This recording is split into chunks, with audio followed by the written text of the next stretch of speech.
I'm going to tell you something the dog industry genuinely does not want on YouTube.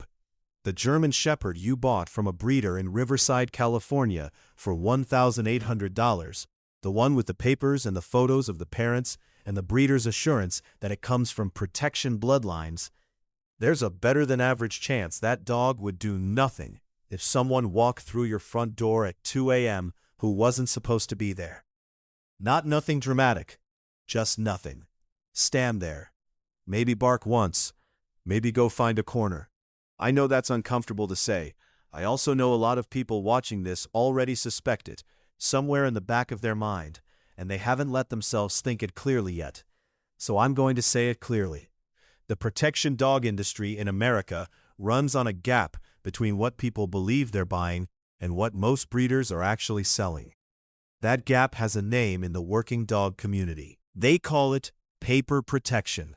Dogs with pedigrees that trace back to working lines, raised and sold to families who want security, that have never been tested for the thing the pedigree implies they can do.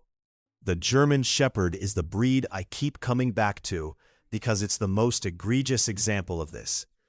Not because the breed is incapable, it absolutely isn't, but because the distance between what the breed can be and what most of them actually are has never been wider than it is right now.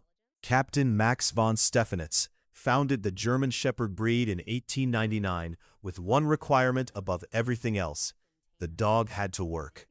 Specifically, it had to herd, manage livestock across unpredictable terrain, read situations without being told what to do, and hold up under pressure without a handler directing every decision.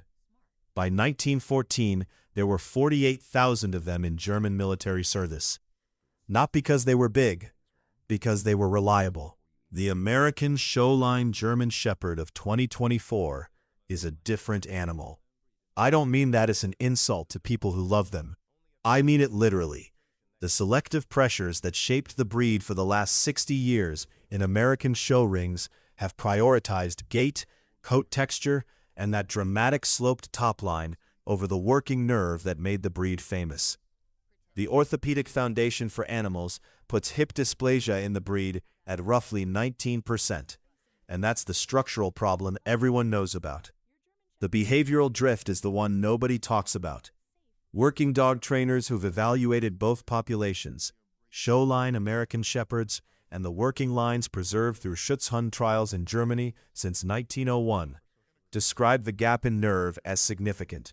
Not universal, significant. A showline shepherd that's never been stress tested, never had its nerve evaluated, never been put in a scenario where it had to choose between engaging and retreating might bark at the threat in your living room. It also might retreat, and you won't know which one you have until the moment that question gets answered in real life. I want to be fair here, because I said the breed is capable, and I meant it. A German Shepherd from working bloodlines, properly selected and then actually trained.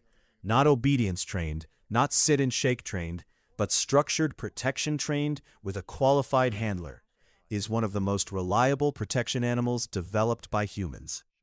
The IDF's Oketz unit uses them.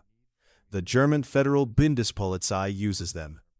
The discrimination ability documented in the 2016 Applied Animal Behavior Science study, shepherds outperforming all other breeds tested at distinguishing a genuine threat posture from a neutral, unfamiliar person, is real, and it matters. The problem is that none of that transfers automatically through a pedigree document.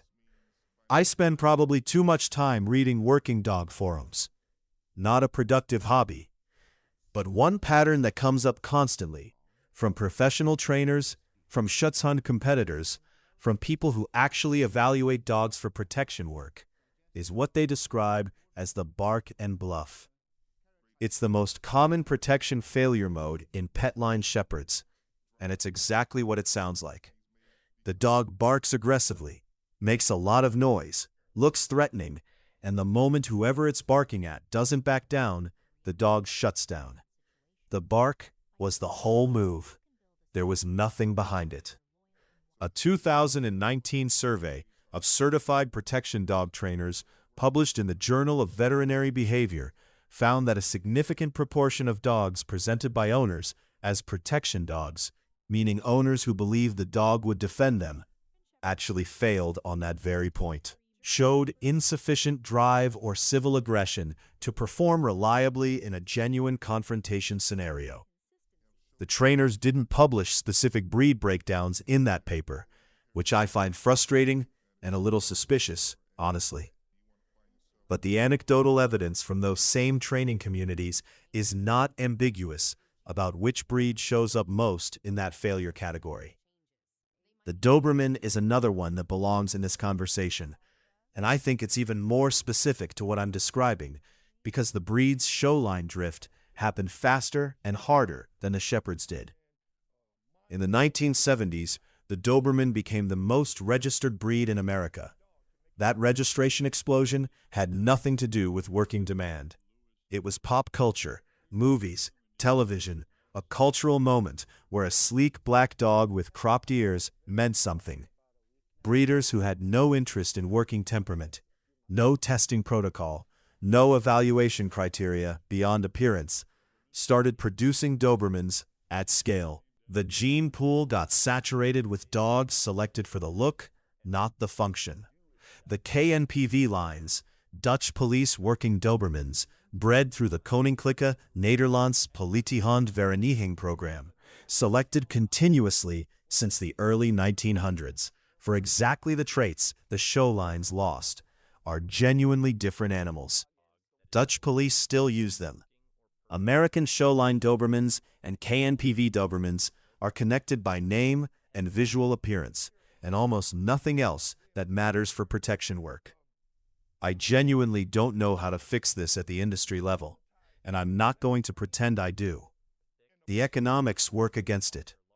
A family that wants security pays $1,500 to $3,000 for a showline Shepherd or Doberman puppy from a breeder who tells them what they want to hear. A properly evaluated working line dog with verified nerve and actual protection training starts at $8,000 and goes to $25,000 for a fully trained adult from a serious program.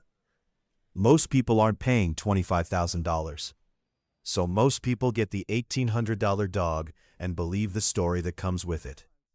And most of the time nothing tests that belief, so it just stays intact. The dog lives a good life. The family feels safe.